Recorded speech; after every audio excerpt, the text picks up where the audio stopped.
సరితనా? అక్క అయితే చాలా మాట్లాడుతది. స్టోరీలు కూడా చెప్తుంది. చక్కగాని వినాలనిపిస్తుందనమాట. ఈరోజు అక్కని నేను బండి మీద వెళ్తూ చూసాననమాట. అక్కని ఎవరో అన్నారంట. పని పాట లేకుండా చేస్తున్నారని. యూట్యూబ్ చేసేసినంత మాత్రాన పని లేకుండా ఏమీ లేవండి. మా పనులు మాకుంటాయి. కాతే యూట్యూబ్‌లో ఏదో మేము కొంచెం సక్సెస్ అవ్వాలని యూట్యూబ్ ఛానల్ పెట్టాము. ఇది మాకు పని టైప్ అనండి. మాకు ఇంట్లో పని చేసుకొని కొంచెం సమయాన్ని మీతో కేటాయించామంటే అది ఊరికనే కదా అక్కనన్నారంట. నేను చూసాను ఆ పాయింటు. ఇంక నేను కామెంట్ చేయలేదు. ఎందుకంటే నన్ను అంటారు గదా! నేను పొలమెళ్తున్నానా, కొంతమంది వీడియోస్ చూస్తా చేస్తాననమాట. తీస్తాననమాట. తీస్తే ఊరికనే వచ్చేస్తుందని యూట్యూబ్ చేసేస్తున్నారని.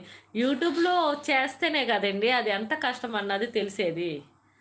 ఇంట్లో పని చేసుకునే పని పాట ఇంట్లో పని అందరికీ ఉంటుందండి. వండుకుని తినేది ఉంటుంది. ఎవ్వరు యూట్యూబ్ చేశారనమాట దాని దాకా ఏమన్నా వండేసుకుంటుందా? తెపాలు వండేసుకుంటుందా? దే ఎవరి పని వాళ్ళకుంటుందండి.